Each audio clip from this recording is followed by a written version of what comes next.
Thank you very much for taking the time. How's your day going aside from having to do press, No, it's great. I'm happy to talk to you, man. Thanks for having me. Sure. Am I getting you from New York City? I am, yeah.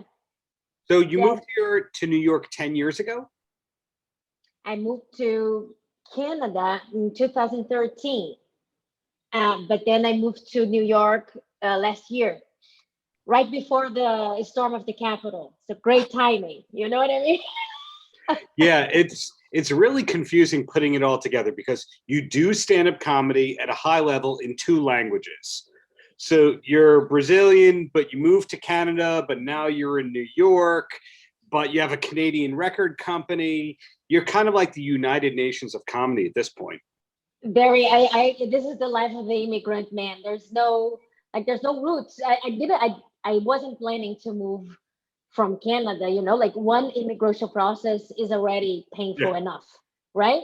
But then, as a comic, like what you gotta come. There's no way you gotta come to America. So here I am. Yeah. And you have great credits as a comic and writer in Brazil. And then you have Thank you. great comic credits and writer credits here in the States and Canada as well. So how does that work? Like, do you have an agent for work in Portuguese and then a separate team and agent here for US and Canada and North America? Darren, team, what are you talking about? I have no one. It's myself. I just work 16 hours a day. That's it. Fair. Fair. But So there is sometimes I have my comic friends. They're like, "Oh, let's just spend the day, chatting and hang." Guys, no. First I have to learn English. I have to study English. I have to write in Portuguese, and I have to write in English. It's insane, yeah. Well, Legal is your new album. Is any of that material also what we heard on the Netflix special, or is it just totally different material between the languages? It's totally different, Darren, because it's so interesting because it like I'm perceived differently from the audience in Brazil and in North America. Yeah. Because in Brazil, I'm a woman, I don't have an accent. I don't have, but Sure. here, yeah, but here when I moved and I had to learn to do comedy in a different timing because I have to English. I have to speak slow, way slower than I used to speak. You know, so uh, yeah. So it is different. It's a totally different set.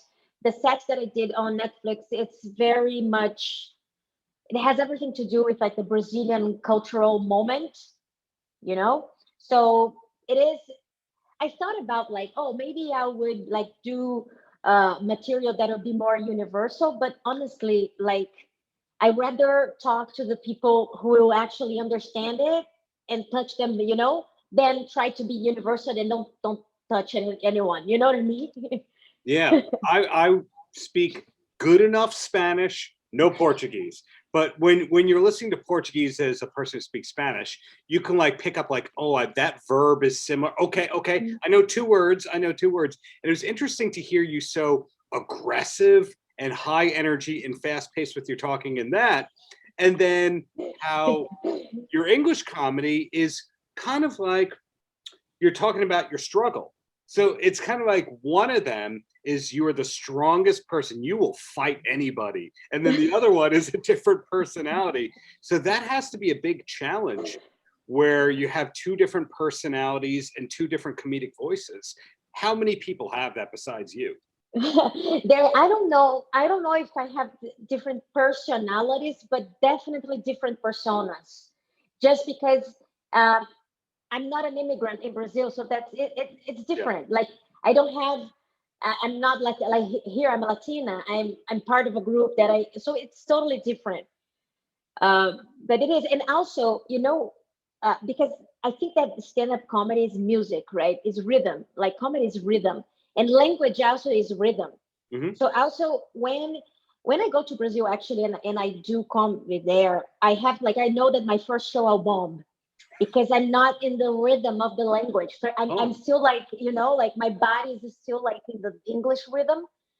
So so there's that too. So I think that's very different. Like it's different. have you ever Yeah. been able to do a Portuguese language set in the US? The reason I ask that is because there's certain cities in the US where, for example, like let's say you're the #1 singer in Poland, and then you come to New York and hey, that whole audience is from Poland originally. Is there anything like that for you here where you could just do that set in the States? Yes, for sure. I did a show like in Boston. We have like a huge Brazilian community in Boston. It's the biggest one. And I did a show there, but it was actually because I I don't want to invest because I have to, of course, like, manage my time. Yeah. So I rather do stand up in English. But when when I go to Boston, I do something. I only improvise. I do stand up, but I just improvise because I'm not creating material in Portuguese, and I don't want to do old material, you know. Hmm. And it is actually very fun because I think after doing comedy in English for 9 years and lifted the heaviest weights. When I do in Portuguese, I'm so free that I honestly like I can improvise for half an hour. It's great. It's actually really fun. That's an interesting point right there. By doing what comedians call working out in the clubs in New York City, you're probably just able to go anywhere if you're in shape as a comic and just improvise, even if it's not your best material. So you said it, and that makes a lot of sense. Yes, yeah. In English, I don't think I'm there yet because I think I still have a gap when I think of a joke and like and translate it. But in Portuguese, I can improvise. Yeah. So you mentioned working 16 hours a day, which I believe you are a hardworking person. Is the long-term goal to be just doing stand-up, or do you like the balance of stand-up, writing? Maybe I'll do a project there for Brazil and having a trillion things going on. Yeah, I think that at some point I'm gonna want to just write because I think maybe because the stage going on the stage like it's tiring. I love it though.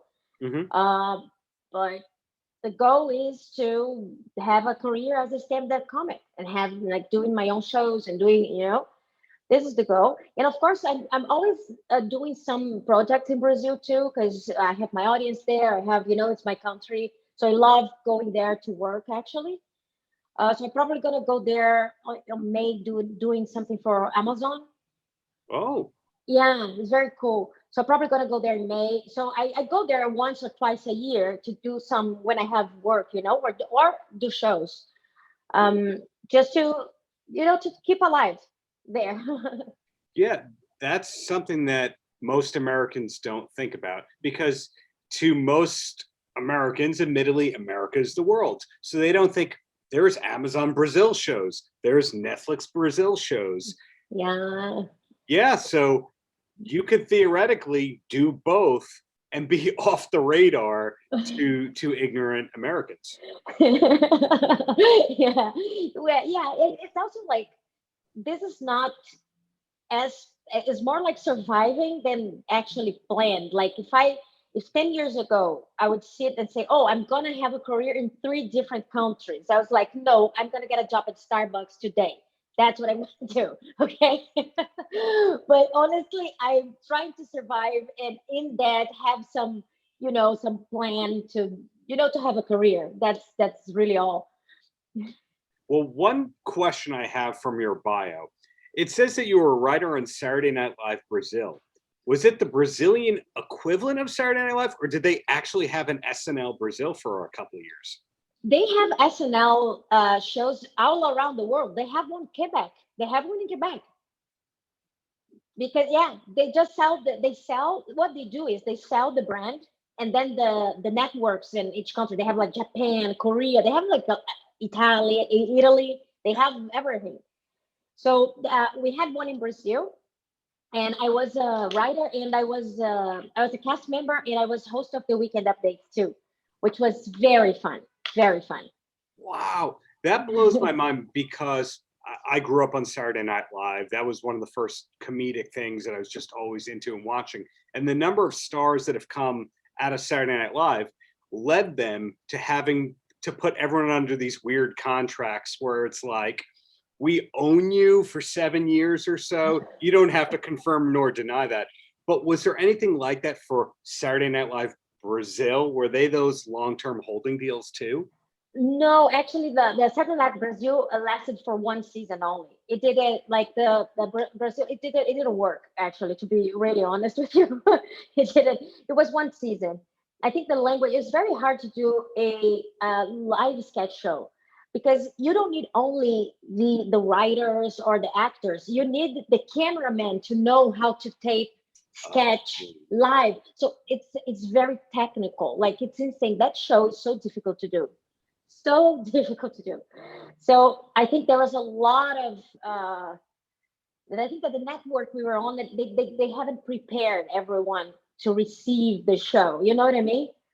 It was hard, but it was great. It was a great experience for sure.